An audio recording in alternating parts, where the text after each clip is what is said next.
It is the FTN Fast Break Podcast, Monday, October 14th, 2024, episode 14 here. Zach Graham, a.k.a. Kawaisenberg DFS, joined as always by my co-host Mike Randall, at Randall Rant on Twitter. Mike, we are 8 days away from the NBA season tipping off, jumping into our division-by-division breakdowns here today on the Fast Break. How was your weekend? Very good. Can't wait. Been looking at division, seeing the players going. We had some off-the-court issues as well to round this out. Today, the college basketball betting preview drops. We're in Big 12 area. It's NBA time. It's mid-October. Ready to roll, Zach. Can't wait to get into this one with you.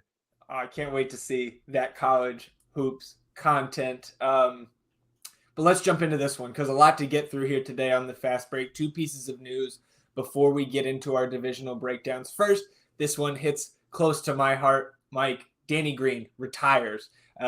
Fourth player in NBA history to win titles with three different franchises. At the time, back in 2013, set the NBA Finals record for made threes in a final series in 2013.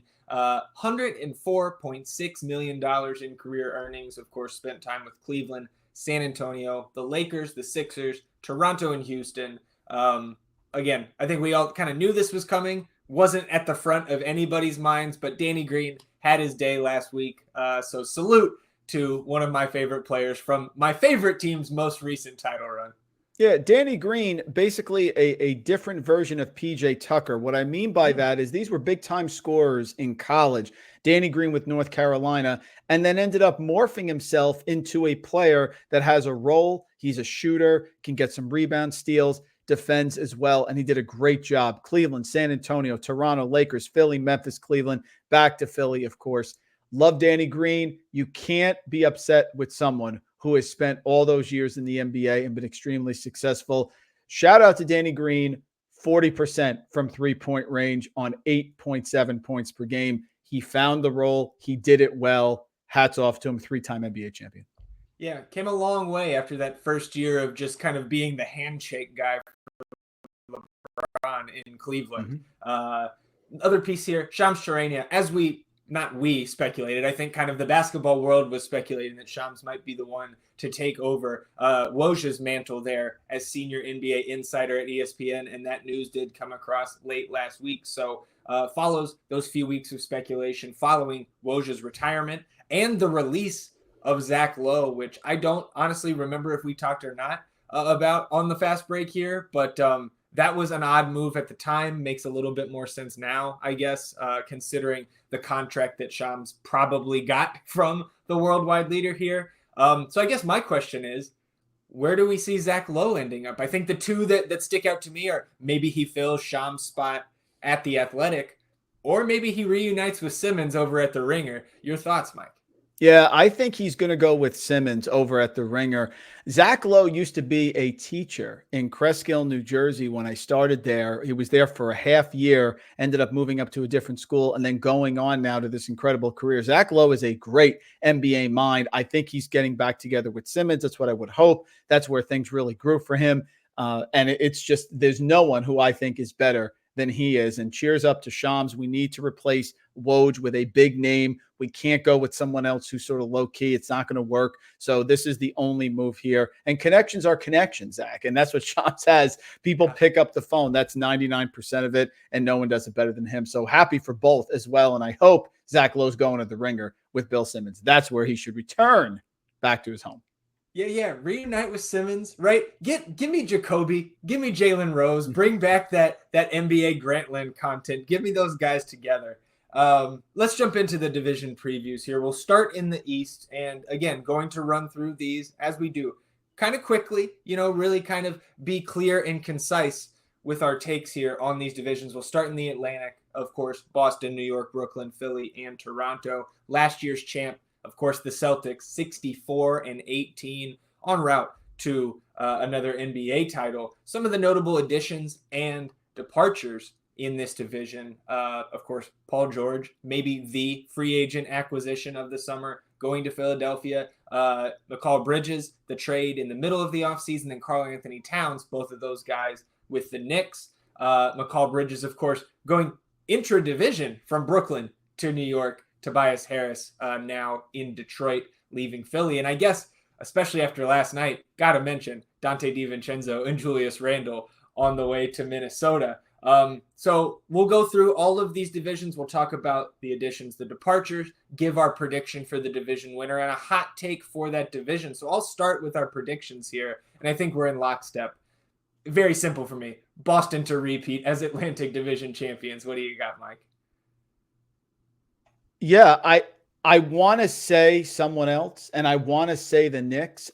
They were up by so much, 14 games, dominated. I do think the depth hurts them a little bit this year. Peyton Pritchard, Sam Hauser going to be the main players coming off the bench, and no Porzingis until December 1st, maybe January even. We don't know. So do I think Boston's going to win? Yes. Do I think the Knicks are enticing at plus 260 on DraftKings to the win division? Yes, I do. The question is, will the depth, will the Miles McBrides of the world be able to produce and provide enough rest for what Tibbs is going to do with those starters? So it's the Celtics. If I had to make a choice, put a gun in my head, that's who I'm taking. But I do like the Knicks, and I like that value because I think there's a path where, one injury goes the wrong way here. Celtics struggle. Knicks can take that leap and move forward with the addition of Karl-Anthony Towns, of course. So Celtics, yes, but closer than you would think.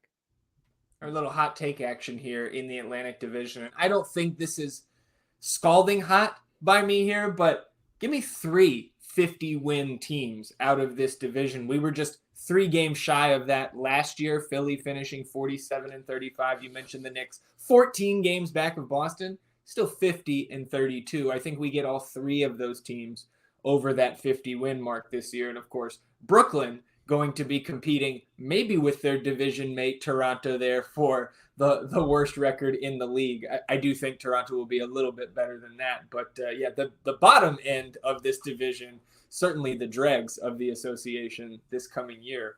What's your hot take for the Atlantic? Yeah, I think the Nets obviously forget it. The Raptors, I think, will be more competitive, but not a threat for the division. And I just don't think the way Joel Embiid is talking, Zach, that the Sixers are going to really focus enough to try to win the division. Their focus is the playoffs. Joel Embiid has said that. We wanted to hear him say that. So how many games are we going to get of George and Maxey and Embiid? I don't know, and I don't think that's enough. That's the issue. My hot take for this division would be that the Knicks finished less than 5 games back.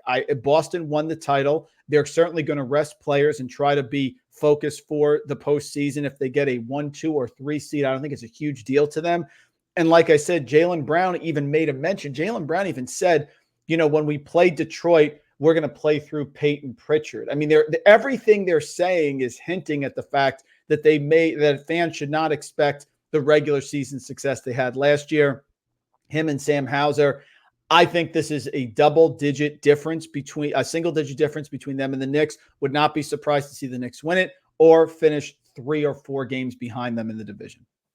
When you mentioned Embiid there, kind of to start off your hot take segment, and just in the last hour, Twitter accounts and things getting disseminated from a Tim Bontemps article this morning about just what you said, that Philly not going to focus as much on the regular season success, that the goal is getting to the NBA Finals with a healthy Joel Embiid. And Embiid was quoted in that article saying, if I had to guess, I would probably never play back-to-backs the rest of my career. So just real quick, update on those best ball ranks has already gone out this morning on FT and Fantasy. Joel Embiid dropping down the ranks there behind a couple of those wings at the back end of the first round. Jump back to the real hoops here. We'll leave the best ball for our Friday stream. Central Division here, Mike. Milwaukee, Cleveland, Indiana, Chicago, and Detroit. Of course, last year's champion, the Milwaukee Bucks, but 49-33. Just a game above the Cavs and just 2 games above the Pacers. So this was the second most competitive division in the NBA last year. Notable additions: Josh Giddey, of course, there in Chicago. Alex Caruso now in Oklahoma City. Gary Trent Jr. signs on with the Bucks to start at the 2 spot for them. Tobias Harris comes over from Philadelphia, lands in Detroit. And of course, Buddy Hield out of Indiana now with Golden State on the West Coast. So who do you have taking home the Central Division this year? Certainly more competitive last year than the Atlantic. Indiana. I think Okay. Indiana took the leap last year. They own the Bucks. They play well against the Bucks. And I have told you when we did our best ball streams, I'm concerned about Chris Middleton's health. Dame and Giannis are not constructed with that team to have massive regular season success. They got off to the great start. Then Doc Rivers came in. Then they struggled. Then they rested players. And Chris Middleton needs to be healthy. They can easily be a 5 seed or a 4 seed or something like that and finish not first in this division. I like Cleveland as well. I just like the Pacer firepower. I think Halliburton is ascending in the way Jason Tatum did. They have the depth. They have the coaching. I like the Pacers here. Did a fantastic job in the in-season tournament, and they match up very well against the Bucks. So that's my pick here for the division. It's a great call about the matchup, especially last year, right? The Pacers dominated that matchup in the regular season. So I like the call. I still am sticking with, at least for one more year, with the Bucks. But again, like you mentioned, it comes down, and we've talked a lot about Chris Middleton. It's going to come down to his health. How effective can he be? Can Damian Lillard bounce back? Will Giannis retain kind of the status that he has as a top 3 player in this league? We know there's some young guys nipping at his heels. So I will also mention, though, I'm intrigued by the Cavaliers, right? Because the Cavaliers were sandwiched in between these two teams, just one game back of the Bucks last season. You've got Coach Kenny Atkinson there now. If you get a healthy season out of Spider Mitchell, Darius Garland, Evan Mobley, Jared Allen, right? If you don't have to see too many Karis LeVert starts for this team, it could very well be Cleveland. So I think the value in the futures market is with your pick, the Pacers, and then my intrigue around the Cavs.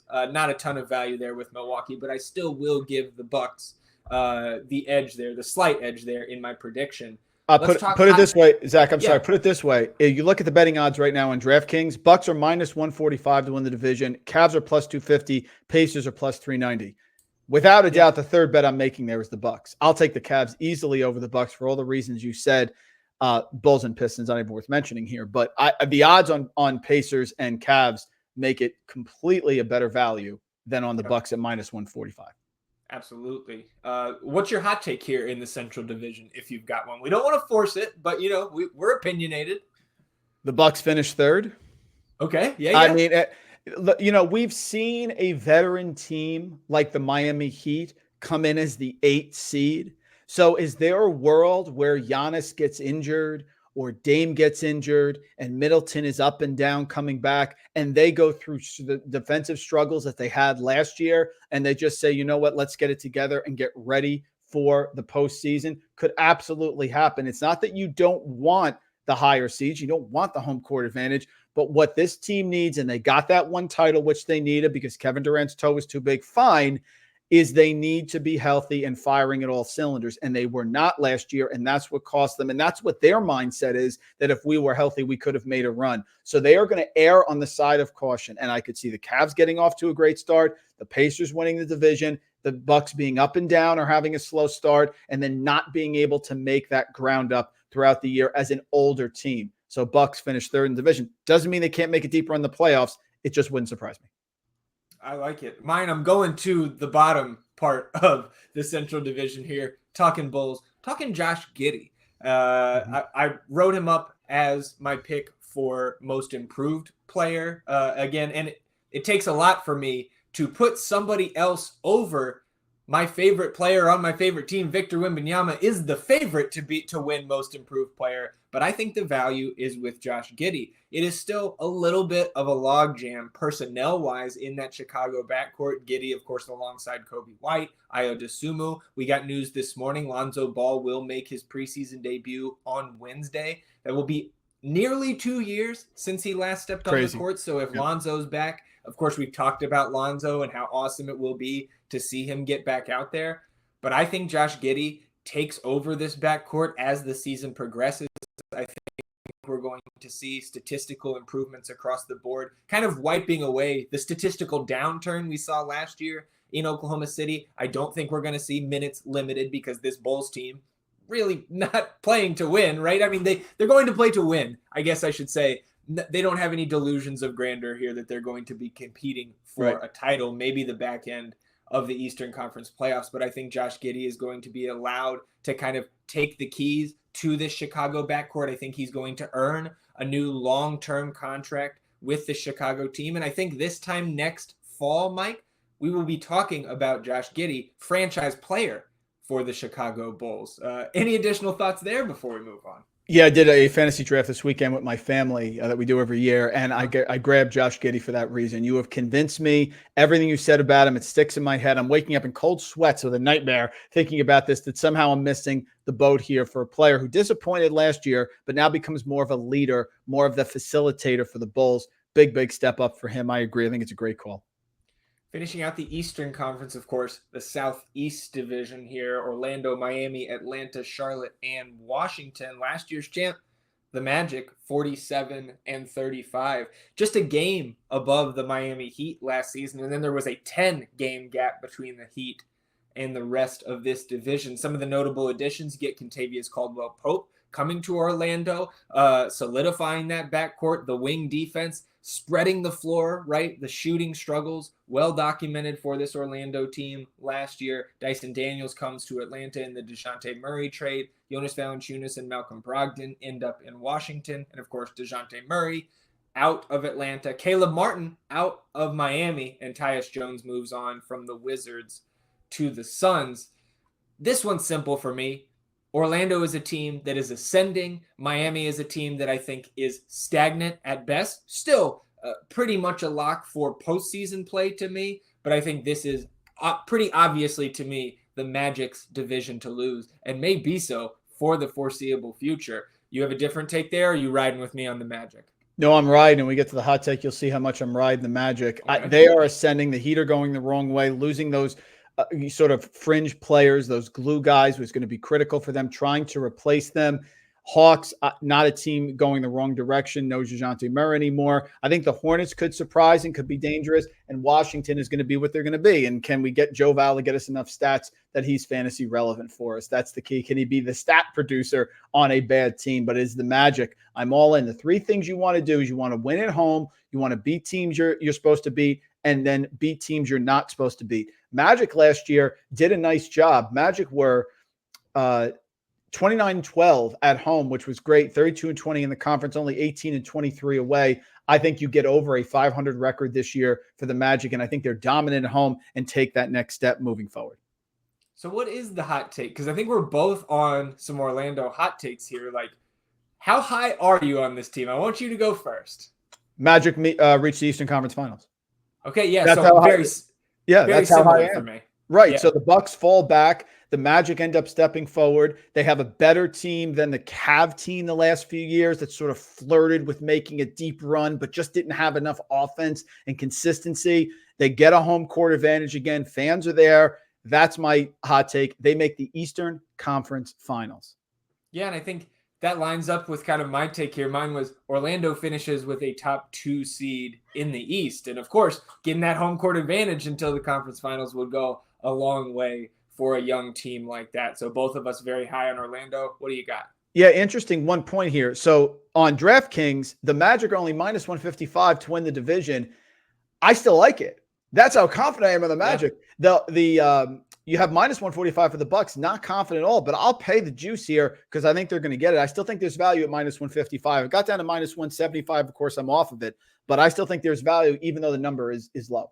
Yeah, because I think really Miami is the only threat, right? Like Atlanta might hang around 500 and make some noise trying to get into that play and maybe try to reach that 6th seed. I don't see it. Charlotte and certainly Washington not in the mix. Charlotte, I think, at least a year away from making some real noise. And like you said, like Miami, again, like they're going to put a little bit more emphasis, I think, on the regular season this year, in particular, Jimmy Butler. Like you've seen some of the media day stuff with Jimmy. He's not coming in with a crazy hairdo or piercings or any kind of joking around like he typically does. Pat Riley made the comments after last season, right, that we got to take the regular season more serious. But again, I just don't see the Heat being anything but stagnant. I'm with you. I think that's a very solid bet. If you're looking for a favorite, right, to eat that juice there, I'm with you. Yeah, the Miami Heat have only hit 50 wins one time in the past 11 seasons, and I think you're going to need 50 to win this division. So I see Orlando as a comfortable one here. Yeah. Let's head out west now. We'll start with the Northwest Division. That's where the conference favorites reside. OKC, Denver, Minnesota, Utah, and Portland. OKC, of course, the champions of the Northwest last year, 57-25. But Denver had the same record. Minnesota was a game behind. And then there was a 25-game gap to Utah and another 10 between Utah and Portland. I don't think much changes in terms of the hierarchy here. I think there's that clear 3-team group, and then Utah and Portland absolutely going in the tank for this loaded 2025 class next summer. So I'm going right back to OKC as my prediction. Of course, got rid of Josh Giddey, bring in Alex Caruso, Isaiah Hartenstein in free agency. Minnesota, though, right, a game behind them last year, make the Karl Anthony Towns trade, bring in Randall and DiVincenzo. And then, right, for Denver, losing KCP and replacing him with unproven Christian Brown, Julian Strawther, of course, both of those young guys were on the roster last year, but that's a big question mark, I think, for a lot of folks when looking at KCP and looking at those bottom two teams. Really, Denny Avdia, kind of a notable addition there for the Blazers. But OKC, for me, I think, win the division, 1 seed in the West. This team is going to be a juggernaut for, I think, a number of years to come. Yeah, Sam Presti put the time in, and now he's enjoying the fruits of his labor. Even at minus 125, no problem. I think they win the division. What I think with the odds is strange to me, Zach. The Nuggets are plus 330. The Timberwolves are plus 250. I understand that they've made the moves, and you have DiVincenzo and Randall coming in. I don't know if that's a positive in terms of their odds, but you're going to give me the Nuggets at plus 330. I would go OKC, and then I would bet the Nuggets second, and then the Timberwolves third. I'm not sold on the Timberwolves yet that these moves are making them above the Thunder, making a move to go deeper in the playoffs. I don't see that. There's a big change by losing Karl Anthony Towns, even though he would be benched for long stretches, not even at 50 points. Remember, he'd be benched in the fourth quarter. Yeah. But the odd difference is because of Jokic is too much. And Jokic can make role players and can make Westbrook easily like a 6th man of the year. He can do that. He's that good. So, yes, Thunder for me, but plus 330 is very frisky for Denver. Yeah, that'll take me into our hottest takes for the Northwest Division here. And mine, again, I don't think this is a super hot take, but give me the Thunder for most regular season wins in the league. Plus 370 on DK. To me, if I'm looking for something out of this division, that's where I'm going on DraftKings Sportsbook. Again, 57-25. So they were 7 games back of the Celtics. But again, no Porzingis for the first couple months. OKC is going to have to contend with the tougher top end of the Western Conference relative to the East. So give me OKC most wins in the regular season plus 370. Yeah, give me Russell Westbrook to win 6th man of the year. He has the MVP. He's a 9-time NBA All-Star. He's been the All-Star Game MVP twice. All of those things, I think we see the best of Russell Westbrook that we've seen since he's gone into sort of the ancillary role. I think he learns to play off of Jokic. I think he leads. He brings energy with that second team. Everything that didn't happen that we wanted to happen with the Lakers, I think happens here. I love him with Jokic. I think we see the best season we've seen in a long time from Russell Westbrook. Would love to grab him as 6th man of the year, trying to get his numbers up here. But I think he's going to be excellent and is going to have a huge role in Denver. I expect Denver to finish second in the division, and I think Russell Westbrook is going to be a big reason why. Yeah, and is this the toughest division? Or is it the Pacific Division? Because last year in the Pacific Division, of course, we've got both LA teams, the Clippers and the Lakers, the Suns out there in Phoenix, Golden State Warriors, Sacramento Kings. Mike, last year, the worst team in this division was 10 games over 500. Just 5 games separated first place Clippers from last place Warriors out in the Pacific Division. Of course, Clippers 51-21 last year. But I think the arrow pointing down for the Clippers in kind of the general consensus of the NBA fans. Notable additions in this division. Tyus Jones to Phoenix coming from Washington. That was a big underrated addition in free agency kind of late in the process. Of course, the highest profile acquisition I think in this division is DeMar DeRozan going to Sacramento. Then the Warriors adding a number of veterans to their depth chart. Buddy Hield, DeAnthony Melton, and slow-mo Kyle Anderson. In terms of departures, we talked about Paul George going to Philly earlier. Harrison Barnes traded to San Antonio. And of course, some big names departing Golden State, Klay Thompson and Chris Paul on the outs in Dallas and San Antonio, respectively. How do you see this division playing out, Mike? Because this was the toughest division last season. And I think despite some of these teams maybe trending downwards going forward, I think it's going to be tough again. Yeah, it's going to be tough, but I have some strong opinions here. Number one, forget the Lakers. They're not built for the regular season. I know they're only 4 games back. They're 47-35 behind the Clippers. I agree with you. The Clippers are trending down. The 2 picks to me in this division, either you're going with the Suns at plus 205, but the one that I choose are the Kings at plus 290. I think they are very much like the Pacers in the East. They're assembling parts. DeRozan now coming over. Learning to Sabonis never gets off the floor. He plays. We're just talking about how great he is in fantasy because he plays those 4-game weeks all the time. I think they have the right chemistry. I think they made the right additions. Love everything here. I'm taking the Kings plus 290 to win the division. Yes, the bottom is going to be close with the Clippers and with the Warriors and the Lakers. I don't see the Clippers moving on. They made some changes. They have to keep the health, and we know that's always an issue with Kawhi. But no Paul George here, which is going to be huge. Give me the Kings at plus 290. Although I will tell you, I think Budenholzer is the right coach for the Suns. That's what they need. They can't have a puppet coach. They need someone who actually knows X's and O's, and the Bucks certainly missed Budenholzer's defense when he left them. So I think he is the type of coach to take a team that's sort of floundering and get them to very good. Can he get the Suns over the hump to a title? I don't know about that, but I think he can get them to win the division. So to me, it's pick Suns or Kings, both of which giving you good odds on DraftKings, plus 205, plus 290. Yeah, it's the Suns for me, and the Kings would be my second selection. So I think we're kind of locked in on these 2 teams in terms of the value for our division winner picks. But it's the Suns for me. Tyus Jones, like I mentioned, I think getting a real true point guard into this lineup again, they are leaning in to being the most elite offensive unit in the NBA. And this is a unit that, despite, Mike, I want to say we could count on one hand the number of times that Booker, Beal, and Durant were healthy together last regular season. They still finished 49 and 33. If those guys can stay healthy, with the addition of Tyus Jones, with the addition of Coach Bud, right? NBA championship winning coach. Even before that, this guy knows how to win games in the regular season. Thinking back even before his time in Milwaukee, all those teams in Atlanta, right, that were 60 wins, 58 wins. I think there's going to be a ton of wins to be had here in Phoenix this year. And looking at some preseason action, right, we've talked a little bit about Oso Ighodaro. I still think he's a little ways away from being a meaningful contributor to this rotation. But Ryan Dunn looks like he's the real deal to me. If he can keep knocking down open shots at the clip that he has been over the last couple preseason games, Ryan Dunn might actually be a meaningful addition to this Suns rotation. 8th, 9th man. That's huge for them, especially when you get to the postseason. But even just talking regular season wins, if these guys stay healthy, I think they are a runaway winner in the Pacific Division.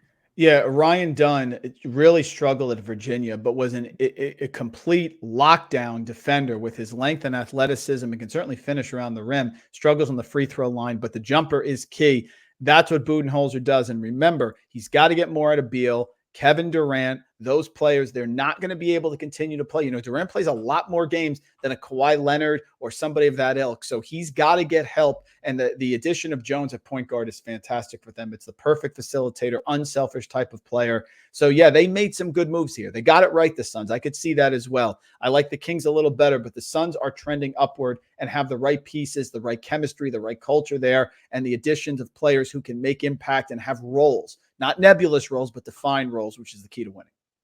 Ryan Dunn versus Julian Strother late Sunday night was how Yeah. Sunday night football? No, I'm not watching the Giants score 7 points. Give me Suns, Nuggets, Scrubs going up against each other. Strother, Dunn, going head-to-head. It was fun to watch.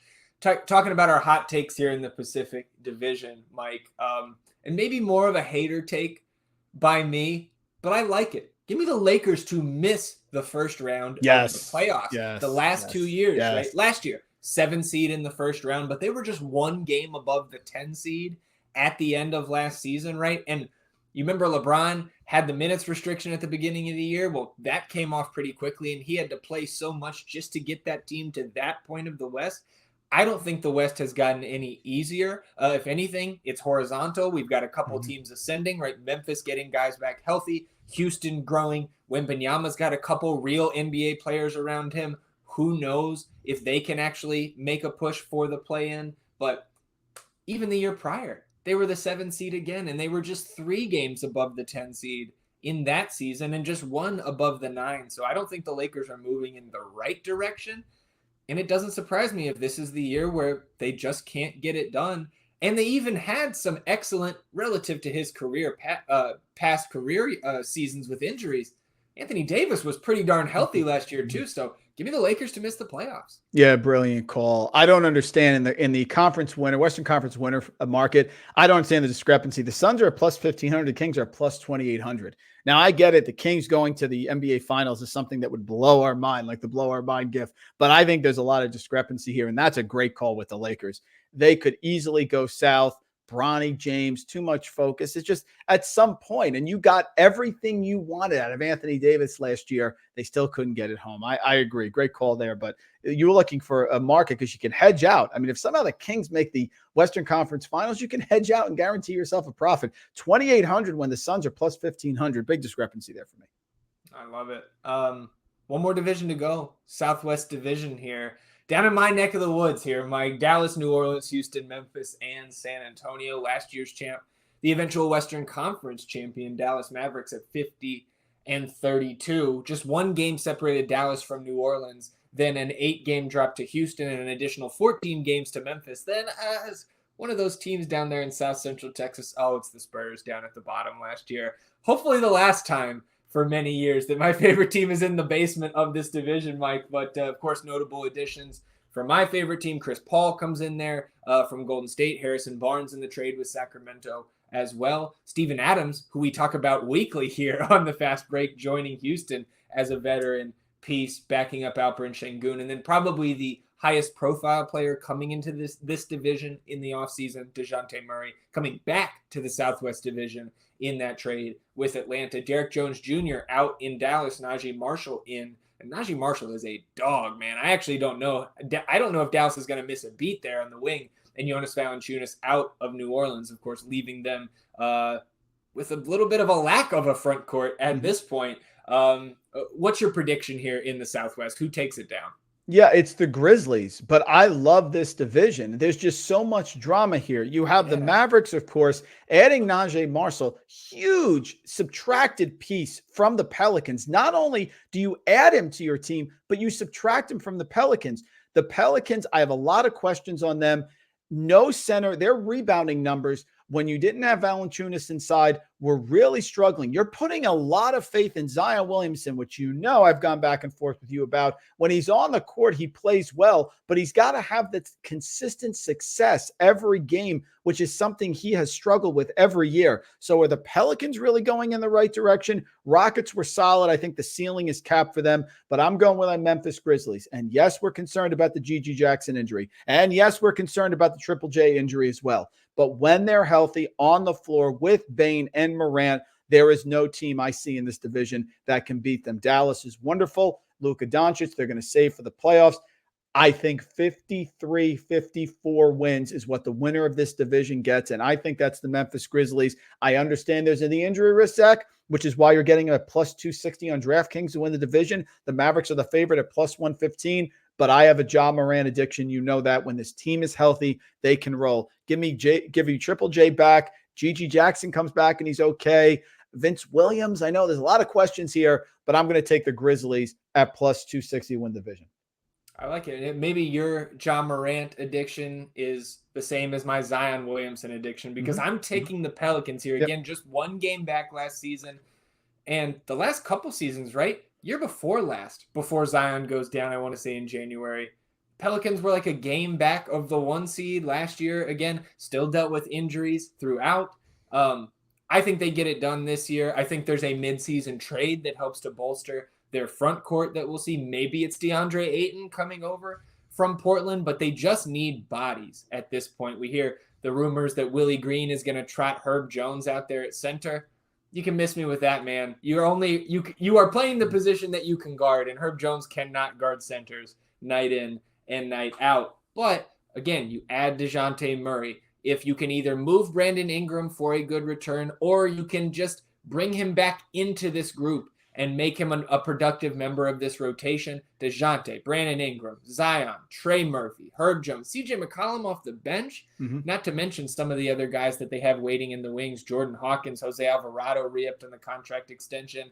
I got to admit, I'm gritting my teeth to make this pick because neither of us are going with the team that just won the Western Conference and is the favorite again in Dallas. But I think it's going to be very close, a very entertaining race for that top spot in the Southwest Division between those three teams. What I've seen with teams like Dallas that have made the deep runs, I don't think, and I said this about the Celtics, that they prioritize getting over the hump and winning the regular season. I just see if it comes down to late in the year, I think winning the division would mean a lot more to a team like Memphis, who's been decimated in unfulfilled potential, or New Orleans, who was just one game away, than it is for Dallas. I just don't see the push. You want to get there. You want to get over the hump. Now the focus is different. Look at Philadelphia in the Eastern Conference. Are they going to win the division? No, because I just don't think they're going to go all out, and I don't think they have the pieces to do it. So it's a great call. My question to you, would you rather them trade Brandon Ingram, and assuming that they can get something back that you'd be happy with,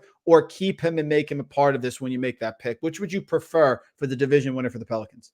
I'd rather the trade, but again, it depends. First of all, I think none of us think that there's a market for Brandon Ingram right now, at least one that's going to bring you anything back that would be worth sending him out at this point. But if you can get 2 rotation players back for him, maybe some picks that you can flip, whatever. We just need usable assets, maybe a center. Maybe you can convince Portland, Brandon Ingram, and something for DeAndre Ayton. I'd rather get him out of there. We've talked about him, right? The voluntary team activities that they were doing out on the West Coast about a month and a half ago. He's the only member of the team that doesn't attend. You're planting the seeds for this to turn into something ugly. So I would rather get him out rather than try to make it work. But they probably don't have any other option but to try to bring him back in and make this thing work, at least to start the season. What's your hot take here? And let's go ahead. You're getting a good number on it. Plus 380 for the Pelicans right now to win the division. Yep. They are third. My hot take, how about the Spurs to finish third? How about something happens with Houston and they bottom out and, the Pelicans struggle or like, how about that Spurs not to finish last and actually be decent and competitive? I think they could really impress here. We've seen it with Cleveland years ago. We've seen it with Orlando. When they have a great player, they make the jump. I believe in Wemby and your Spurs as well. Who knows? Chris Paul wins in the regular season for sure. How about the Spurs to actually be this year's Houston Rockets and hover around the 500 line? What about that? I'll just note to all the Fast Break listeners out there, I did not write that for Mike. He's doing it on his own, but I will continue the Sparkle Jerk here, Mike, because I'm letting it all out. Victor Wembanyama will have multiple triple-doubles with blocks. He will record multiple 5x5 games. He will win Defensive Player of the Year. He will win Most Improved just for this hot take scenario. He will finish top 5 in MVP voting. He will make All-NBA, All-Defense, and the All-Star game. And this time next year, he will be the MVP favorite in the betting market. There's my Sparkle Jerk for the episode. Didn't mention Wemby the whole time. Had to get it out at the end. It's perfect. I get it. He's that good, and he's going to be playing more games, and you saw the impact. It's very reasonable. Yes, it's a hometown pick, but it's a reasonable hometown pick, and I'm objective. I'm here in New Jersey. I can say that. Well done, my friend. All right, we'll close it out with a little stock up, stock down. We'll start with the stock downs, and I just want to talk about this craziness that happened over the weekend. I am not totally familiar with the beef between Sam Mitchell and Chris Miles. Chris Miles, again, this is to the best of my knowledge, looking through some of this stuff on Sunday as it unfolded. I believe the commentator and host and color commentator for the Warriors pregame and postgame shows on their local broadcast. And during the Saturday night game, there were multiple interactions. One where we're talking about salaries and complaining about that. And then Sam Mitchell doxes the address of one of Chris Miles' properties. I don't know if it was his personal home or a rental property that he owns, but just 110% out of line, awkward. I told you it made me want to curl up into a ball and throw my phone across the room watching that clip. And then the two guys release a video on Sunday morning acting all buddy-buddy. Miles goes over to Mitchell's house. They're smiling. That is equally as awkward and cringe. To me, that video was screaming, "Don't fire us. We messed up and we know it." But the whole thing was a bad look. So stock down to Chris Miles and Sam Mitchell. Yeah, you have to be professional. We've seen there were baseball announcers recently, Zach, that ended up arguing on the broadcast as well. Nick Sirianni with the Eagles, enough of that garbage. There's a level of class and professionalism that you have to have here. Obviously, there's some bad blood, but it just kept going, and it was one-upsmanship. Neither one of them were going to back down, and it ended up going too far. They can throw that video and do whatever they want with it. We're not buying it. That was genuine, very unprofessional. Hated it as well. It's uncomfortable. You're supposed to make us comfortable, like the Inside the NBA crew. That's the comfort level we want. We don't want that. Obviously, we're personal attacks. Wouldn't be surprised to not see them back next year either. Yeah. Well, I know you're stock down in the NFL side is Nick Sirianni, but what about NBA for this week? Listen, Dante DiVincenzo, take it easy, big guy. You had one run here, and I was a big fan of Dante coming out of Villanova. He solved John Beilein and kept Michigan from winning the title that year. Had a great game. But Dante, it's not like you have the street cred to be talking trash to Tibbs or Brunson, whatever. I don't want to hear about it. I don't care you're in his winning party. 15 points per game last year. Let's take it easy with the 43% from three-point range. You are due for some regression. Dante DiVincenzo could easily just fade into oblivion here and become an average player. He's not going to be dominating in Minnesota. So I would take it easy. You're not at that level. This isn't MJ. This isn't Kobe. So I didn't like him saying anything. It's Brunson's dad. Who trash talks someone's dad? You don't do that. People are going to say things. You have to ignore it. He's arguing with Tibbs. Well, 5 years from now, let's see how you did under Tibbs's reign and how you do with different teams here. So stock down for me on Dante. I don't think you're at the point yet where you could be making those comments. Let's take it easy, Dante. That's my reaction, Zach, when I saw it. I don't know about you. Yeah, I mean, moving into stock up, I could say Dante DiVincenzo is my stock up. I loved it, Mike. I loved it. I loved it. But if you want me to be objective, take it easy. Yeah. But as a fan, more popcorn. Yes. Yeah, right. Because, my stock up is December 19th, Knicks at Wolves, and then January 17th, Wolves at Knicks. Because if you did not see this on Sunday, Knicks and Wolves playing at Madison Square Garden, preseason game, of course, the first time Towns and DiVincenzo have the opportunity to go up against their former clubs. Julius Randle sat out with the shoulder issue, but I can't get enough of this, man. I think I agree with you on the bickering with the assistant coaches, because there was another coach, it's escaping me right now who it was, but also, like you mentioned, Rick Brunson was there. Those two guys had to be separated, Rick Brunson and Dante DiVincenzo. So I think that was where I could agree with you, stock down on going at it after the horn. With the assistants, especially when it's your best friend, college roommate, and teammate's dad. We can butt heads, especially in sports, right? We've got guys with big egos who are the most competitive people in the world, but you also have to know when you maybe step a little bit too far. So I can get with you on that, especially after the whistle. But, oh man, this Knicks and Wolves is going to be the exact type of NBA drama that I live for, right? We're going to take care of it on the court. We're going to be extra chippy. It's going to be great. I cannot wait. Oh, no, it makes me want to watch it. I love it as a fan, but I always like to assess who has the right to say something here. Sure, yeah. And enough of that, Dante. You're acting like you've been an all-star game MVP and multiple, but yes, is it drama? I can't wait. And I just think that sometimes these things come back around. I don't think Dante DiVincenzo is having a massive year this year for the Timberwolves. My opinion. We'll see. Maybe in those two games against the Knicks, though, he was pretty good last night statistically. All right, Mike, what do you got here? Stock up to close us out. Yeah, a stock up for me is the NBA as a whole. It's just I'm so used to the preseason where the players don't play. We've seen great performances. Players are playing. You have guys going back and forth and then hugging after. The NBA preseason is one of the most underrated preseason sports because the players care and they play. I know that that's sometimes a criticism with the NFL. They don't play at all, but this was drama. And if you just looked at it, you say, wait a minute, how many minutes did he play? This is what we want to see. So stock up for the NBA with their lead up here. The way they do it in the preseason, I think is best of all of sports. Great job. And we can't wait. Kick it off on the 22nd. Yep. With you. Love the preseason, whether it's like these surprisingly competitive quarters halves, sometimes full games that we get, to even some of the more like kind of chummy other kind of stuff, right? Like I think back to last year when I go see the Spurs play the Heat in the preseason. And of course, my first takeaway, I'm sitting there, I'm watching everything Victor Wembanyama does, and that was all fine and good.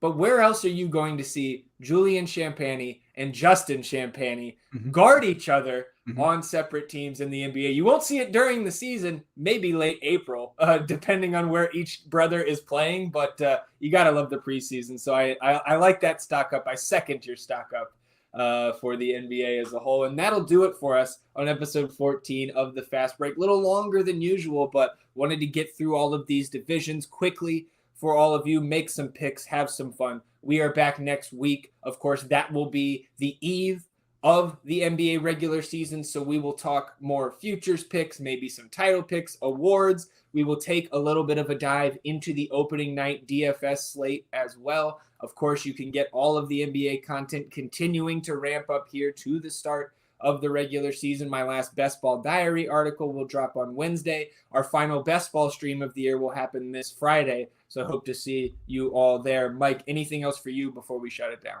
No, can't wait, man. We got through them all. A lot of drama, players moving pieces, which I love. I just think it creates more content for us here. Fantastic. Can't wait to get it started. We got that in college basketball starting on November 4th. Beautiful, beautiful month here we have. Cannot wait. And a programming note, right? Next week, regular season starts Monday and Thursday schedule for the Fast Break coming up during the regular season. Enjoy the beginning of your week, everybody. We'll do the same, and we'll see you back here next Monday for another episode of the FTN Fast Break podcast. Till then, he's Mike, and I'm Zach. Goodbye.